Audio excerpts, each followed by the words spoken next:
다니엘서 10분 강해 시간입니다. 오늘은 80회로 다니엘서 9장의 세 번째 강의입니다.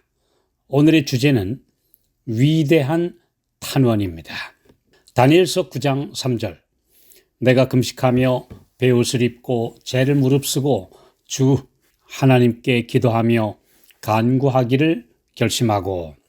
다니엘은 예레미야 29장을 읽고 70년 포로 기간에 대한 예언의 끝이 가까웠음을 깨닫게 되었고, 바벨론의 멸망과 2년 후 이어진 고레스의 등장을 보면서 완전한 확신을 갖게 되었습니다.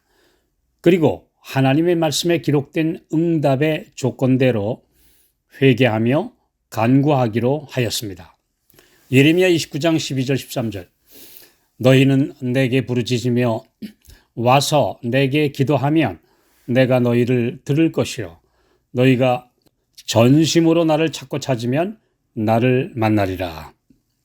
하나님의 말씀은 조건적인 예언의 경우가 여러 번 있습니다. 요나가 무시무시한 아시리아의 수도 니느웨가 40일 만에 무너지리라는 예언을 하기 두려워 다시스로 도망했다가 극적인 경험 끝에 돌이켜 그 성에 가서 이 경고를 외친 요나서의 이야기에서 우리가 잘 알 수 있듯이 그 악한 아시리아의 왕과 백성들이 회개했을 때 하늘의 형벌이 취소되었음을 대표적인 신뢰로 들 수 있습니다. 예레미야 18장 7절로 10절. 내가 언제든지 어느 민족이나 국가를 뽑거나 파하거나 멸하리라 한다고 하자.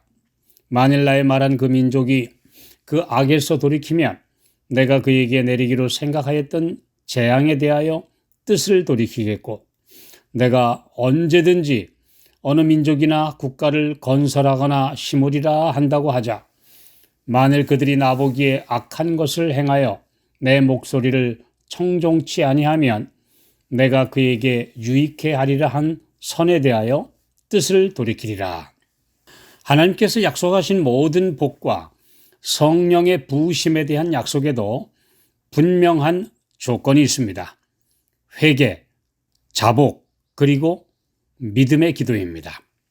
하나님께서 일하시기 위해서는 사람이 해야 할 몫을 해야 하며, 그분의 백성들이 먼저 절실한 필요를 느끼고 이를 위해 열렬히 간구해야 합니다. 에스겔 36장 33절로 37절. 나 주 여호와가 말하노라. 내가 너희를 모든 죄악에서 정결케 하는 날에 성읍들의 사람이 거접되게 하며 황폐한 것이 건축되게 할 것인즉, 전에는 지나가는 자의 눈에 황무하게 보이던 그 황무한 땅이 장차 기경이 될지라. 너희 사면에 남은 이방 사람이 나 여호와가 무너진 곳을 건축하며 황무한 자리에 심은 줄 알리라. 나 여호와가 말하였으니 이루리라. 나 주 여호와가 말하노라. 그래도 이스라엘 족속이 이와 같이 자기들에게 이루어 주기를 내게 구하여야 할지라.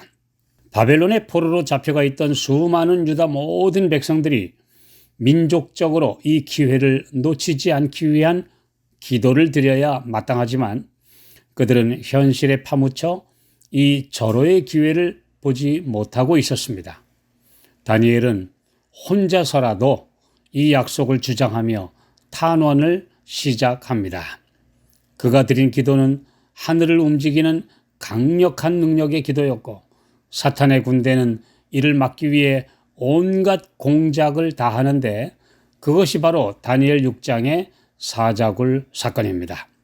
다니엘의 기도에 응답하기 위해 하나님께서는 가브리엘 천사를 보내셔서 다니엘 9장 후반부에 택한 민족을 위한 구속의 시간표를 자세히 공개하셨습니다. 사자굴 사건은 하나님의 종 다니엘에게 놀라운 승리의 확실한 증거가 되어 이를 들은 고레스 대왕은 감동을 받았습니다.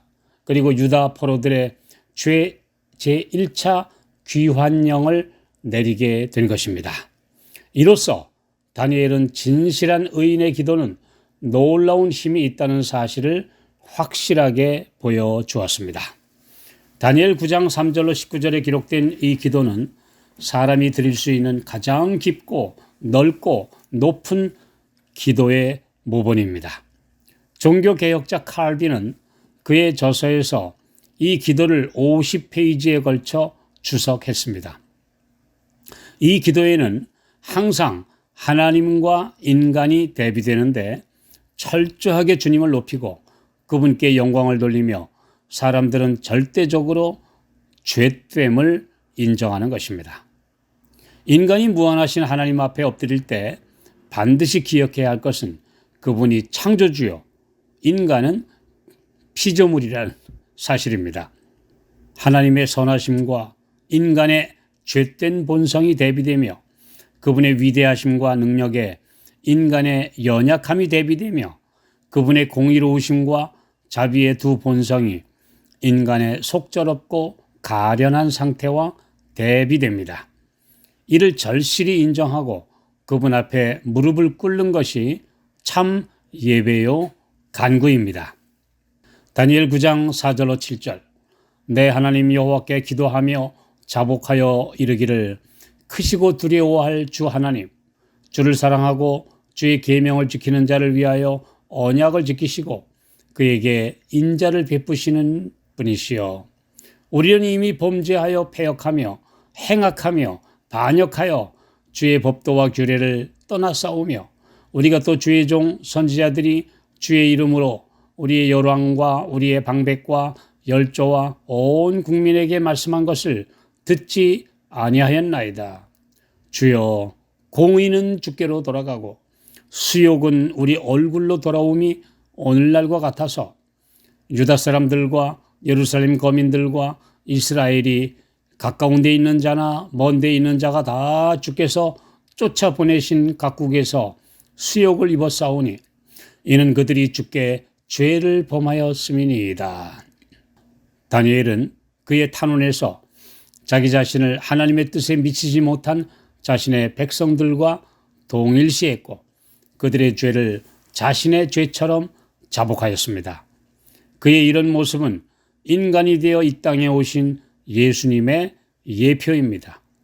죄 없으신 그분이 인류의 모든 죄를 짊어지시고 겟세마네에서 피땀 흘려 간구하시는 모습을 다니엘이 일부나마 보여주는 모습이기도 합니다.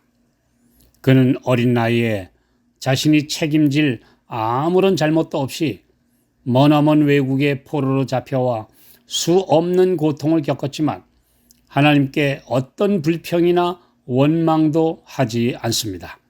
왜 이런 고통을 주시느냐고 진정 보고 듣고 계시기나 하시는지 의심하지 않습니다. 오히려 민족이 저지른 죄를 자신의 것으로 여기고 철저하게 회개합니다. 이런 높은 신앙의 경지는 아무나 오를 수 있는 것이 아니지만 누구나 전적으로 자신을 바치면 또 그렇게 될 수도 있는 신앙의 모본이기도 합니다. 우리가 매일 드리는 형식적인 기도, 별 생각 없이 중언부언하는 기도와는 얼마나 대조가 됩니까?